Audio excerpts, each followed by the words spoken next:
एक ऐसी दुनिया जहां वफादारी कमजोरी हो और धोखाधड़ी काबिल तारीफ। जब जासूसों और दहशतगर्दों का बेरहम माफिया पाकिस्तान को तोड़ने की साजिश करता है, तो एक नौजवान जो पुलिस के लिए मतलूब, वांटेड, इंटेलिजेंस की नजर में दहशतगर्द, कौम के लिए गद्दार, जिसके पास खोने को कुछ भी नहीं, जब उसे कहा गया कि मुल्क से गद्दारी करो और अपनी जान बचा लो, तो वो इनकार कर देता है। Let's find him. और उन्हीं गद्दारों और मुल्क के दुश्मनों के लिए मौत का पैगाम बन जाता है। रियासत का सबसे बड़ा दुश्मन करार पाने के बावजूद वो अपनी कौम की इकलौती उम्मीद बन जाता है। अपनी आज़ादी से बढ़कर किसी मकसद के लिए लड़ने वाला, मुल्क दुश्मनों को खत्म करने के लिए जान की बाजी लगा देने वाला बाजीगर।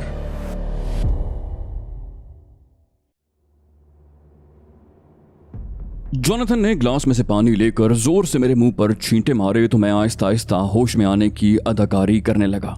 थोड़ी देर के बाद मैंने आंखें खोल दी और उन्हें दिखाने के लिए गौर से इर्द गिर्द का जायजा लिया। सामने ही जोनाथन का मकरूह चेहरा था। वो उस वक्त केटरिंग कंपनी के यूनिफॉर्म में ही था। मैंने नकाहत ज़्यादा अंदाज में पानी मांगा और जोनाथन से बोला, तुम लोग मुझे यहाँ क्यों लाए हो?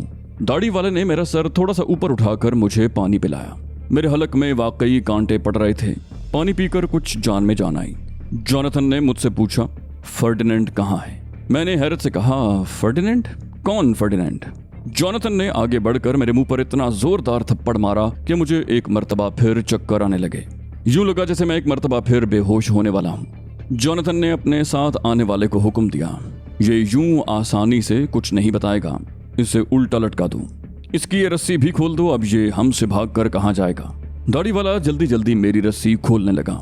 मुझे खोलने के बाद उसने उसी बारीक रेशमी रस्सी को छत के कुंडे से गुजारा और मेरे पांव बांधकर उसका दूसरा सिरा खींचना शुरू कर दिया। मुझे उल्टा लटकाकर उसने वो रस्सी खिड़की की ग्रिल से बांध ली। मेरी जैकेट अगर नीचे से टाइट ना होती तो वो उलटकर मेरे मुंह पर आ जाती। वो मेरी जेबें पहले ही साफ कर चुके थे। सबसे ज्यादा अफसोस मुझे इस बात का था कि बर्फानी चीते की चर्बी जोनाथन के कब्जे में चली गई थी। मैं घड़ी के पेंडुलम की तरह झूल रहा था। जोनाथन बोला, ये बताओ फर्डिनेंड कहाँ है? वो सिगरेट का कश लगाता हुआ मेरे नजदीक आ गया। मैंने कहा, मैं फिर वही सवाल करूंगा कि फर्डिनेंड कौन? मेरा जवाब सुनकर जोनाथन ने अचानक जलती हुई सिगरेट मेरी गर्दन में मसल कर बुझा दी। वो गरज कर बोला, बताओ कहाँ है फर्डिनेंड? मेरे मुंह से अजियत भरी कराह निकल गई। हालांकि मैंने मुंह से निकलने वाली चीख को रोकने की बहुत कोशिश की थी, मगर मैं कामयाब ना हो सका। फिर उसने मेरे मुंह पर जोरदार थप्पड़ मारकर मुझे कमरे के दूसरे सिरे की तरफ पहुंचा दिया। मैं झूलता हुआ दोबारा उसके पास पहुंचा तो उसने मेरे दोनों शाने पकड़े और मुझे तेजी से घुमाने लगा। मेरे पैरों में बंधी हुई रस्सी में बल पड़ने लगे। रस्सी इतनी तन गई कि मुझे अपने पैरों का दौरान खून रुकता महसूस हुआ। उसने मेरे मुंह पर एक और भरपूर थप्पड़ मारा और अचानक छोड़ दिया। मेरा जिस्म फिरकी की तरह घूमने लगा। मुझे अपनी आंतें हलक में आती हुई महसूस हुई और बेख्तियार मतली आ गई। जब गर्दिश थमी तो मैं बुरी तरह उबकाइयां लेने लगा। मेरा सर बुरी तरह चकरा रहा था और जहन मफलूज होकर रह गया था। जोनाथन ने दोबारा सिगरेट सुलगाई और गहरे गहरे कश लेता हुआ बहुत गौर से मुझे देख रहा था। फिर उसकी मकरूह आवाज मेरे कानों में आई, बताओ कहाँ है फर्डिनेंड? मैंने दांत पीसते हुए कहा, मैं किसी फर्डिनेंड को नहीं जानता। जोनाथन ने फिर एक मर्तबा जलती हुई सिगरेट मेरी गर्दन पर मसल दी। इस मर्तबा मैं ज़हनी तौर पर तैयार था, इसलिए अपना मुंह मजबूती से बंद कर लिया। मेरी अजियत भरी चीख सुनने की हसरत उसके दिल में रह गई। जोनाथन बेफर कर बोला, मैं तुझे इसी हालत में ज़िबा कर दूंगा हरामजादे। उसने जेब में हाथ डालकर छोटा सा चाकू निकाल लिया। बोला, देख, ये छोटा सा चाकू ही तेरा काम तमाम कर देगा कुत्ते। मैं तो तुझ पर अपनी एक गोली भी ज़ाया नहीं करना चाहता। मैंने तंज़ी अंदाज में कहा, शेर अगर बंधा हो तो कुत्तों के हकीर पिल्ले भी उछल उछल कर उस पर भौंकते हैं। तू खुद को आयरन मैन समझता है ना? मर्दों की तरह मुझसे मुकाबला करके देख, तुझे तो मैं गीले कपड़े की तरह निचोड़ कर रख दूं। मैं उसे इश्तियाल दिलाकर खुद को आज़ाद करवाना चाहता था। मेरी बात सुनकर वो पागलों की तरह हंसा और बोला, फिल्मी किस्म की बातें मत कर और मुझे फर्डिनेंड का पता बता दे। मैंने फिर उसे चिढ़ाया, कहा, मैं जानता हूं कि फर्डिनेंड कहाँ है, मगर बताऊंगा नहीं। मालूम कर सकता है तो कर ले। उसने अचानक चाकू के बारीक फल से मेरी गर्दन पर एक लकीर खींच दी। बोला, देखता हूं तू कब तक जुबान नहीं खोलता। फिर उसने दाढ़ी वाले से कहा, नमक लाओ। दाढ़ी वाला दूसरे कमरे से छोटी सी एक प्लेट में नमक ले आया। जोनाथन ने नमक की चुटकी भरी और फिर मुझसे पूछा, बताओ फर्डिनेंड कहाँ है? मैंने सख्ती से होंठ भींच लिए। जोनाथन ने चाकू से लगाए हुए जख्म पर अचानक नमक मल दिया। मेरे मुंह से एक मर्तबा बेसाख्ता चीख निकल गई। जख्मों पर नमक छिड़कने का मुहावरा तो मैंने बारहा सुना था, मगर मैं तजुर्बे से पहली मर्तबा गुजरा था। वो दौड़ कर बोला, बताओ कहाँ है फर्डिनेंड? मैंने तल्ख लहजे में कहा, अपना हर हरबा आजमा ले, मगर फर्डिनेंड का पता नहीं बताऊंगा। उसकी सिर्फ एक ही शर्त है, मुझसे मर्दों की तरह बात कर, मेरे हाथ पैर खोल दे। अगर तूने मुझे जेर कर दिया तो मैं तुझे फर्डिनेंड का पता बता दूंगा। जोनाथन चंद लम्हे कुछ सोचता रहा, फिर बोला, इसे खोल दो, मैं इसकी ये हसरत भी पूरी कर दूं। अगर ये माजूर होकर बैठना चाहता है तो क्या किया जा सकता है? दाढ़ी वाले ने रस्सी की बंदिश ढीली की। जोनाथन के दूसरे साथी ने पकड़ा और फर्श पर डाल दिया। फिर उन्होंने मेरे पैर भी खोल दिए। मैं फर्श पर पड़ा गहरे गहरे सांस लेता रहा। मेरी गर्दन में उन जगहों पर शदीद सोजिश हो रही थी जहां जहां जोनाथन ने सिगरेट मसले थे या चाकू से चिरका लगाकर उस जख्म पर नमक छिड़का था। जोनाथन बोला, इसे पानी वगैरह पिलाकर ताज़ा दम कर दो ताकि ये कुछ देर तो मेरा मुकाबला कर सके। दाढ़ी वाले ने मुझे पानी पिलाया। पानी पीने के बाद मैं दोबारा फर्श पर ढेर हो गया। सर में अभी तक इतने शदीद चक्कर थे कि उठने को दिल नहीं चाह रहा था। जोनाथन खिड़की के पास खड़ा हुआ था। उसने मुड़कर मुझे देखा और वो मुझसे कुछ कहना ही चाहता था कि यक के बाद दीगरे 2 फायर हुए। खिड़की का शीशा टूटने की आवाज के साथ ही जोनाथन की चीख सुनाई दी और वो औंधे मुंह गिर गया। दाढ़ी वाला और जोनाथन का दूसरा साथी तेजी से जमीन पर लेट गए। दाढ़ी वाले के हाथ में मुझे जदीद किस्म की दूरमार राइफल दिखाई थी। जोनाथन के दूसरे साथी ने जेब से .3 का रिवॉल्वर निकाल लिया। 2 फायर के बाद बाहर खामोशी छा गई। मुझे भी इस दौरान में कुछ सांस लेने का मौका मिल गया था। हालत भी अब पहले के मुकाबले में बेहतर थी। मुझे चक्कर भी कम आ रहे थे। मैं आहिस्ता आहिस्ता और गैर महसूस अंदाज में घिसटता हुआ आगे बढ़ा। वहां मेरी नजर एक कोने में पड़ी हुई अपनी चीजों पर पड़ी। उनमें सिवाय पिस्टल के हर चीज मौजूद थी। मेरा पर्स, नेविया की वो डिबिया जिसमें बर्फानी चीते की चर्बी थी, मेरी पॉकेट डायरी और चाबियों का वो गुच्छा जो जरूरत के वक्त मेरे काम आता। मेरे तलाशी लेने के बाद उन्होंने सिर्फ मेरा पिस्टल अपने कब्जे में कर लिया था। बकिया चीजों को बेकार समझकर वहीं फेंक दिया था। मैंने गैर महसूस तरीके पर हाथ बढ़ाकर वो तमाम चीजें उठा ली और अपनी जैकेट की जेबों में ठूंस ली।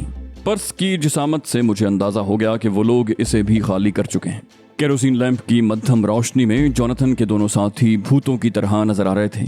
मैं गैर महसूस तरीके पर खिसकता हुआ ऐसी जगह चला गया जहां से जोनाथन के रिवॉल्वर पर कब्जा कर सकूं। वो अभी तक औंधे मुंह पड़ा हुआ था। न जाने वो बेहोश था या मर गया था। गोली उसे लगी जरूर थी क्योंकि उसके जिस्म के किसी हिस्से से खून बह रहा था। दाढ़ी वाले ने थोड़ा सा ऊपर उठकर खिड़की से बाहर झांकने की कोशिश की। फौरन ही एक फायर हुआ और खिड़की का एक शीशा टूट गया। मुझे इल्म नहीं था कि उस हट से बाहर निकलने का और कोई रास्ता भी है या नहीं। इतना मुझे इल्म था कि वहां 2 कमरे थे, मुमकिन है 3 हो, क्योंकि दाढ़ी वाला दूसरे कमरे से नमक की प्लेट लेकर आया था। मैंने सोचा कि अगर मैं रेंगता हुआ किसी दूसरे कमरे में चला जाऊं तो फरार होने के ज्यादा इम्कानात हैं, क्योंकि दूसरे कमरे में अंधेरा था और वो लोग अभी दूसरी तरफ उलझे हुए थे। ये वहां से निकलने का बेहतरीन मौका था। हमलावर न जाने कौन थे, मगर मेरे हक में फरिश्ते साबित हुए थे। फिर मुझे एक और ख्याल आया, ऐसा ना हो कि बाहर निकलते ही हमलावर मुझे जोनाथन का साथी समझकर गोली मार दें। मैंने कहा, खैर देखा जाएगा। मैंने सर झटक कर सोचा और कनखियों से जोनाथन के साथियों की तरफ देखा। उन लोगों ने हट का दरवाजा खोल दिया था। फिर उसकी आड़ में बैठकर फायरिंग करने लगे। दोनों तरफ से फायरिंग का तबादला होने लगा। समंदर की लहरों का शोर और फायरिंग की तड़तड़ाहट से वहां का माहौल अजीब हो गया था। फजा में समंदर की मखसूस बू के साथ साथ बारूद की बू भी शामिल हो गई थी। मैं बहुत मोहतात अंदाज में दूसरे कमरे के दरवाजे की तरफ खिसकने लगा। मैंने देखा जोनाथन कसमसा रहा है। मैं अपनी जगह पर साकित हो गया। उसके जिस्म में फिर जुम्बिश हुई और हलक से कराह भी बरामद हुई। मैंने सांस तक रोक लिया, वरना वो इस हालत में भी फायर करके मेरा काम तमाम कर देता। वो अभी तक औंधे मुंह पड़ा था और उसका रुख भी दूसरी तरफ था। फायरिंग में अब शिद्दत आ गई थी। मैंने फिर दूसरे कमरे की तरफ खिसकना शुरू कर दिया और मैं दूसरे कमरे में पहुंच गया। मैंने बहुत एहतियात से दरमियानी दरवाजा बंद किया। फायरिंग के शोर में उन लोगों ने दरवाजा बंद होने की खफीफ सी आहट पर ध्यान न दिया होगा। दूसरे कमरे में घुप अंधेरा था। मैं उठ खड़ा हुआ और दीवार के सहारे सहारे इस उम्मीद पर आगे बढ़ा कि उसमें कहीं ना कहीं दूसरा दरवाज़ा ज़रूर होगा। चलते चलते अचानक मैं एक बेड से टकराया। मेरे घुटने में शदीद चोट आई और मैं टकरा कर उस बेड पर गिर पड़ा। मुझे ऐसा लगा जैसे मेरे जिस्म के नीचे कोई सख्त चीज़ हो। मैंने अंधेरे में टटोल कर देखा, वो कोई राइफल थी। अंधेरे में मुझे उसके मेक और मॉडल का अंदाज़ा नहीं हो रहा था, मगर राइफल कोई भी हो, उससे निकलने वाली गोली अपना काम ज़रूर दिखाती है। इन हालात में ये राइफल मेरे लिए किसी खजाने से कम नहीं थी। मैंने जल्दी से राइफल उठा ली। मैंने फिर उस बेड को टटोल कर देखा तो उस पर मुझे गोलियों की बेल्ट भी मिल गई। मैंने वो बेल्ट भी अपने कंधे पर लटका ली। राइफल लोड करने की कोशिश की तो मालूम हुआ कि वो पहले ही से लोड है। मैं दबे पांव फिर दरमियानी दरवाजे की तरफ बढ़ा। इस मर्तबा मेरे अंदाज में खुद एतमादी थी। फायरिंग अब भी बहुत शिद्दत से हो रही थी। मैंने आहिस्तगी से दरवाज़ा खोला। केरोसिन लैंप की मध्यम रोशनी में मुझे जॉनथन के दोनों साथी नजर आए। वो अभी तक दरवाजे के दाएं और बाएं जानिब लेटे हुए थे और फायरिंग कर रहे थे, मगर मैं ये देखकर हैरान रह गया कि जॉनथन अपनी जगह से गायब था। जहां वो पड़ा था वहां खून का धब्बा अलबत्ता मौजूद था। एकदम मुझे शदीद खतरे का एहसास हुआ।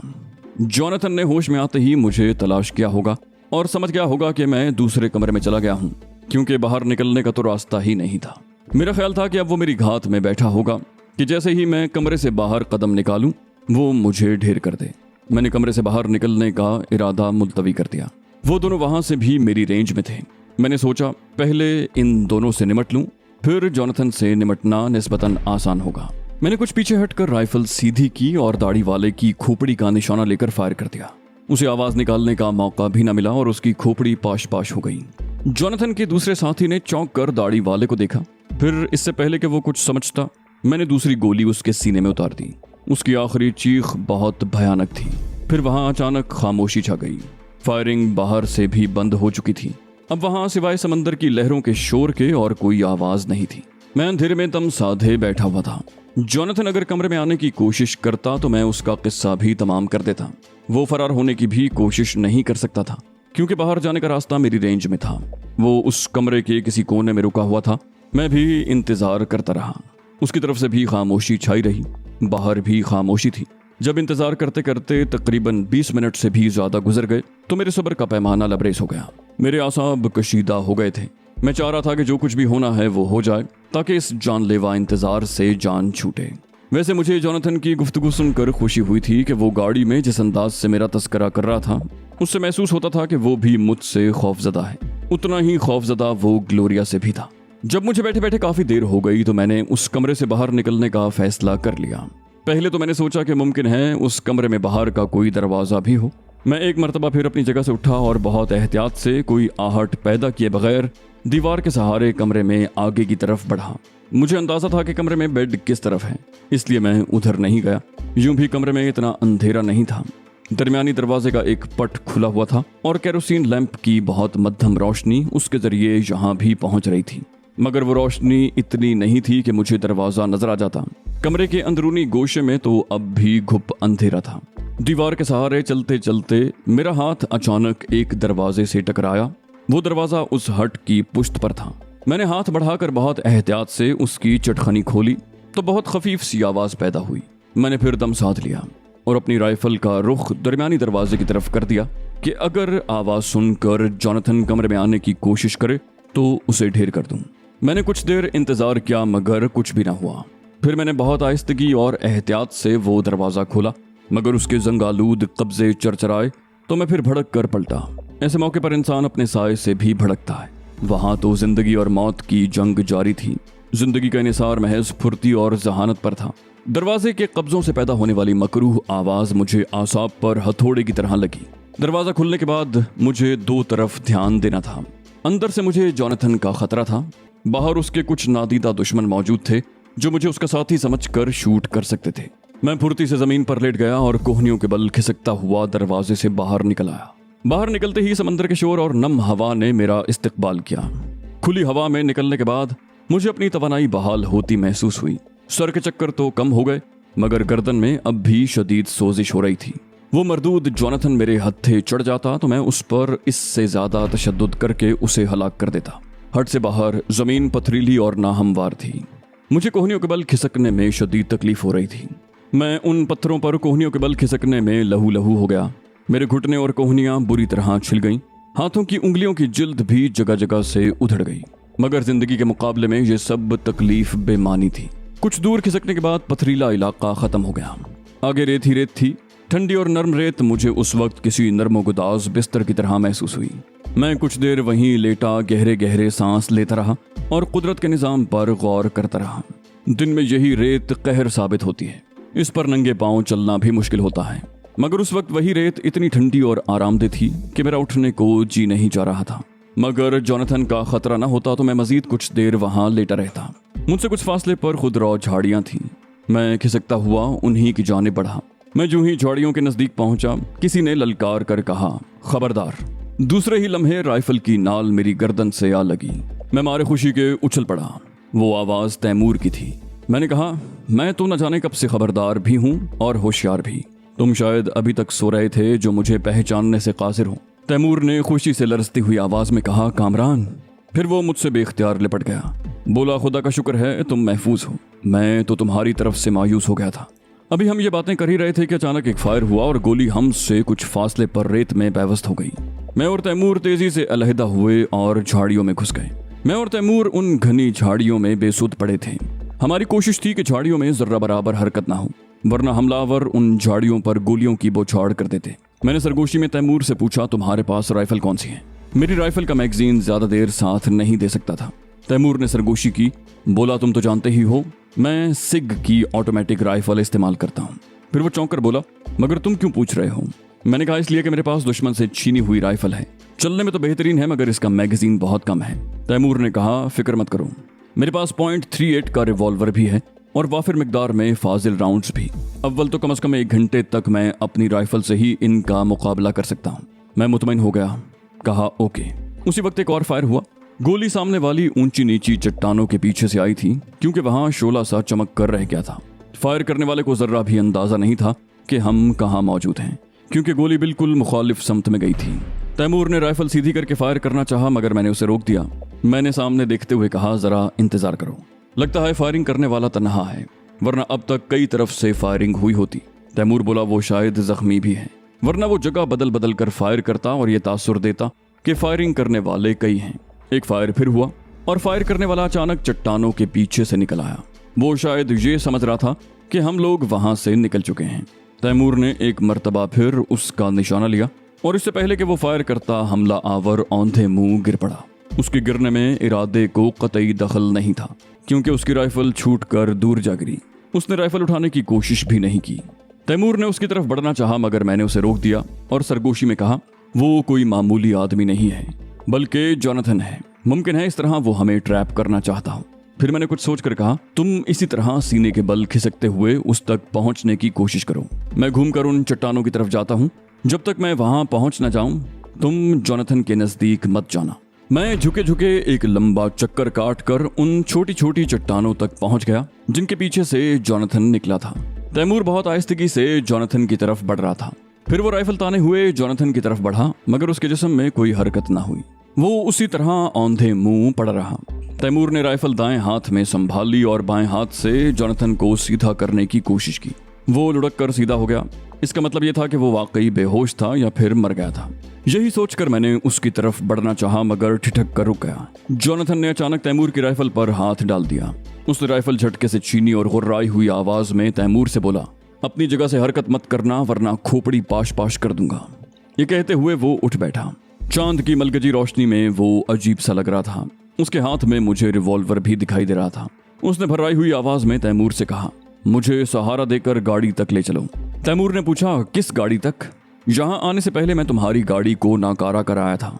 जोनाथन ने चीख कर कहा, तो फिर अपनी गाड़ी में ले चलो। जल्दी करो, फौरी तौर पर मुझे किसी डॉक्टर के पास ले जाओ। मेरी हालत बहुत खराब है, जख्म से मुसलसल खून बह रहा है। जोनाथन वाकई जख्मी था। उसकी आवाज से भी नक्काहत जाहिर हो रही थी। उन दोनों का रुख अब मुखालिफ समत में था। मैं दबे पांव चट्टानों के पीछे से निकला और अचानक जोनाथन के रिवॉल्वर वाले हाथ पर ठोकर मारी। वो भड़क कर पलटा, मगर मुझे देखकर अपनी जगह पर साकित हो गया। मैंने हंसकर कहा, अब बिसात उलट चुकी है जोनाथन। फराख दिली से अपनी शिकस्त तस्लीम कर लो और खुद को हमारे हवाले कर दो। जोनाथन वहशियाना अंदाज में हंसा। बोला था कि तुम मुझे ग्लोरिया के हवाले कर दो और मुझे तड़पा तड़पा कर सिसका सिसका कर मारो। मैंने कहा, इसके अलावा तुम्हारे पास कोई दूसरा रास्ता नहीं है जोनाथन? उसने सर झटक कर कहा, है, एक रास्ता है, तुम मुझे यहीं गोली मार दो। मैंने कहरालूद लहजे में कहा, मैं भी तुम्हें इतनी आसानी से नहीं मारूंगा। मेरी गर्दन पे तुम्हारे सिगरेट के दाग मौजूद हैं और वो जख्म भी जिस पे तुमने नमक छिड़का था। तुम क्या समझते हो मैं तुम्हें इतनी आसानी से मरने दूंगा?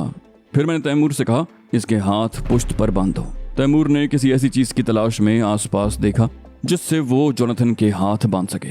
जोनाथन ने नताइज की परवाह किए बगैर अचानक भागने की कोशिश की। मैंने आगे बढ़कर अपना पांव अड़ा दिया। वो औंधे मुंह गिरा और गहरे गहरे सांस लेने लगा। फिर वो हाँफते हुए बोला, मुझे गोली मार दो हरामजादे, मार दो मुझे। मैंने तंजिया लहजे में कहा, जरूर मारूंगा, मगर अपनी मर्जी की मौत मारूंगा। शायद तुम अभी भागे भी इसलिए थे कि मैं मुश्तिल होकर तुम्हें गोली मार दूं, मगर मैं तुमसे घटिया और गलीज आदमी पर अपनी एक गोली भी जाया नहीं करूंगा। तुम्हें तो मैं ऐसी मौत मारूंगा कि फिर तुम्हारे सिंडिकेट का कोई आदमी बरसों तक मेरे मुल्क का रुख नहीं करेगा।